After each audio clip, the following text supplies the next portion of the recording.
Samira, quais são os principais desafios da mulher no mercado de trabalho? Então, né, de forma direta já, né? E, são vários, né? A gente tem, assim, a diferença salarial, a questão de assédio, né? A diminuição, né, da importância das mulheres, por exemplo, em cargos de liderança, né?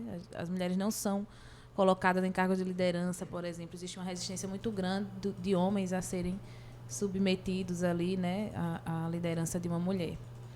É importante frisar, né, falar que a inserção da mulher no mercado de trabalho, que acontece ali de uma forma mais intensa, digamos, né, no final do século XIX, início do século XX,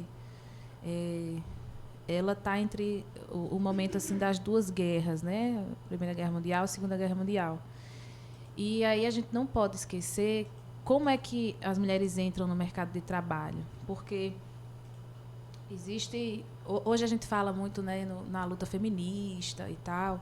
Existiu realmente toda essa luta, mas existiram coisas que a gente não pode perder de vista, alguns atravessamentos, né, que aconteceram ali. Então, assim, nesse entre guerras, né, a, a, a mulher ela foi caminhando para o mercado de trabalho, né? Muitos homens iam para a guerra, morriam, né? Saíam de casa e elas foram caminhando para o mercado de trabalho, foram conhecendo outros modos de vida, né? E também naquele momento ali, quando acontece essa caminhada da mulher para o mercado de trabalho, os grandes empresários eles entendem, olha que legal, uma mão de obra a mais que eu pago menos. E isso, a diferença salarial, a gente vê até hoje. Então, existe um interesse muito grande do mercado, né, em ter a mão de obra feminina e, ao mesmo tempo, o próprio mercado constrói uma narrativa contrária a essa contratação. Mas, no fundo, né, são as contradições, no fundo existe um interesse muito grande que essas mulheres trabalham para pagar menos. Então, quando a gente começa a lutar por salários, né, iguais, aí começa a incomodar o mercado. É interessante frisar que isso é dado da Organização Internacional do Trabalho, que é a OIT, né? Que ela diz que tem uma pesquisa que mostra que empresas que têm mulheres na liderança, elas aumentam seus lucros de 5 a 15%. Né? No entanto, há uma grande dificuldade dessas mulheres chegarem nesse cargo, ainda por conta, né, de preconceito e da resistência, né, da figura masculina em estar no lugar que ele se considera inferior à mulher. Samira, e para a mulher lidar com essa questão do mercado de trabalho, quando entra em jogo a maternidade, né? Porque é aquela velha história, tem que trabalhar como se não tivesse filho e ter filho como se não tivesse trabalho. Como é para as mulheres construir isso? Aí a gente vai falar da dupla ou tripla jornada, né? Porque as mulheres ocupam aí, ela entra no mercado de trabalho, mas ela continua sendo a dona de casa, quem organiza a casa, quem está no lugar de gestão. É muito importante marcar isso, porque a mulher é colocada no lugar de gestão da casa. E ela vai gerir aquilo ali. E como mãe, e ainda tem esposa, né? Se coloca como uma função. Na sociedade isso aparece como uma função também. A função de esposa. Então, há uma tripla jornada diante do machismo mesmo, né? Da misoginia, do preconceito, em que os filhos eles são completamente colocados para serem cuidados pela mulher. E é muito interessante, porque eu escuto essas histórias sempre na clínica. Aí o menino cai, tá com a mãe e o menino cai, né? Aí a culpa é da mãe. Aí a mãe fica com o menino 44, mais de 50, 60, 70 horas semanais. Aí o pai fica uma tarde, aí o menino cai e ele tem explicação para tudo. Não, mas não aconteceu, não foi culpa minha, foi, sabe? E aí, 4 horinhas que ele ficou com a criança se machucou, mas não foi culpa dele. A mãe que cuida 60 horas, 70 horas semanais, se a criança cair, é culpa da mãe. Então, a educação dos filhos ela ainda é colocada, né, de forma geral, no colo das mães. E isso precisa mudar, né? Porque, inclusive, grande maioria dos traumas psicológicos, das questões que, por exemplo, a gente recebe na clínica, está ligada a essa falta dessa figura, né, desse pai que não é presente.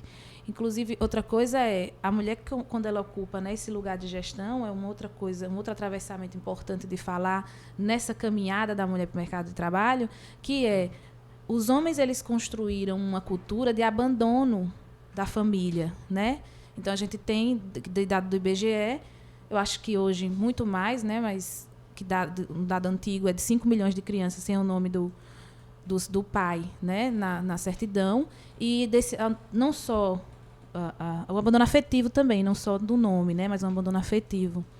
E aí os homens, eles criam essa cultura de abandono familiar, e as mulheres que ocupam esse lugar de gestora, e ela tem que entrar no mercado de trabalho, né? Então, há todo um contexto de reprodução social que faz com que a mulher chegue nesse mercado de trabalho e que não é olhado, né? Não é visto. E precisa ser encarado de frente, porque os homens precisam pensar sobre isso. Então, eles reclamam, muitas vezes, da presença das mulheres no mercado de trabalho, mas eles não olham para as coisas que aconteceram, né? Muito bem. O que acontece. Sobre o trabalho. Falta às empresas realmente implantar um programa de inclusão de gênero para deixar igual realmente? Com certeza. Hoje já tem um cargo que se chama... Eu sempre esqueço o nome desse cargo. Que é uma analista de diversidade. Uhum. Né? Que ela trabalha com isso. Né? Das questões... Numa grande empresa, ela vai trabalhar analisando a diversidade. Para a inclusão de gênero, né? De pessoas LGBTs, enfim. E... existe uma resistência muito grande até nesses processos, uhum. né? Até, por exemplo, eu faço atendimentos, conheço atendo algumas mulheres, várias assim, que trabalham com empresas grandes, nacionais, de cosmético. Não vou dizer o nome para não... Uhum. Né? E aí, por exemplo... Eu observo, né, no dia a dia delas, geralmente são empresas que trabalham só com mulheres no cargo de gestão e liderança, uhum. que há, entre as mulheres ali, a reprodução, por exemplo, estou usando como exemplo, a reprodução, por exemplo, de racismo, né? Mulheres que são... não são designadas para determinados cargos por conta de racismo e tal. Aí a analista de diversidade, ela vai analisar isso que acontece e mexer nisso, né? Nesse caso, eu estou falando de empresa que geralmente trabalha só com mulheres no cargo de gestão, uhum. E acontece casos de racismo. Mas em outras empresas, né, que a gente tem ali uma grande maioria de homens, né, acontece em relação ao gênero. Aí vai entrar esse analista de diversidade, que é um cargo aí que surgiu há pouco tempo. Se a gente pensa, né, no tempo da industrialização, do processo de industrialização. Para vocês terem uma noção, foi no final de 2014, se eu não me engano, que passou a ter banheiro feminino no Senado Federal. 9 anos. Antes não tinha, né? Não. Nós estamos falando aqui sobre os principais desafios da mulher no mercado de trabalho. Michel Almeida faz a última pergunta.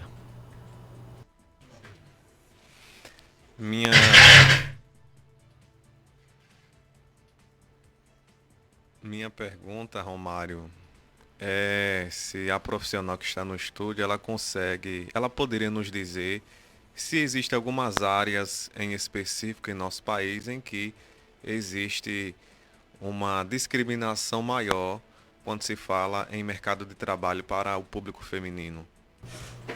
Geralmente, nos cargos de liderança, né, seja lá qual for, e geralmente cargos que envolvem cálculos matemáticos, né, engenharias. Essas áreas, elas tendem a repelir ainda mais, né, a presença feminina. Eu acompanho muitos casos, já acompanhei muitas mulheres, acho que só esse ano eu já escutei 10 histórias parecidas com essa, de mulheres que têm cargos de liderança nas empresas que trabalham, ganham mais do que o companheiro, por exemplo, né? E aí sempre tem muitas brigas, uma tentativa muito grande desses companheiros de tirarem elas desse local porque elas se destacam. E isso se repete, essas pessoas, né, esses homens que fazem isso em casa, eles fazem isso também no lugar que eles trabalham, né? Então, geralmente, seja qual for a área, no encargo de liderança, isso acontece de uma forma muito mais intensa e, principalmente, áreas das exatas, justiça, né? Muito difícil você ver uma juíza falando e sendo ouvida, né? Muitas vezes a pessoa está no local de juíza. Tem isso também, a mulher tem que estudar muito, ela estuda muito mais que o homem, 3 vezes mais que o homem, para conseguir chegar. Às vezes você vai pegar um cargo de liderança de um homem que tem ali uma graduação e a mulher ela tem ali PhD, sabe? Fez graduação, mestrado, doutorado, PhD, especialização para conseguir chegar nesse cargo. Então elas estudam muito mais. Essa é Samira Pires, psicóloga do Espaço Conatos aqui de Cícero Dantas. Samira, bom fim de semana para você. Bom fim de semana para vocês também. Até a próxima. Até a próxima.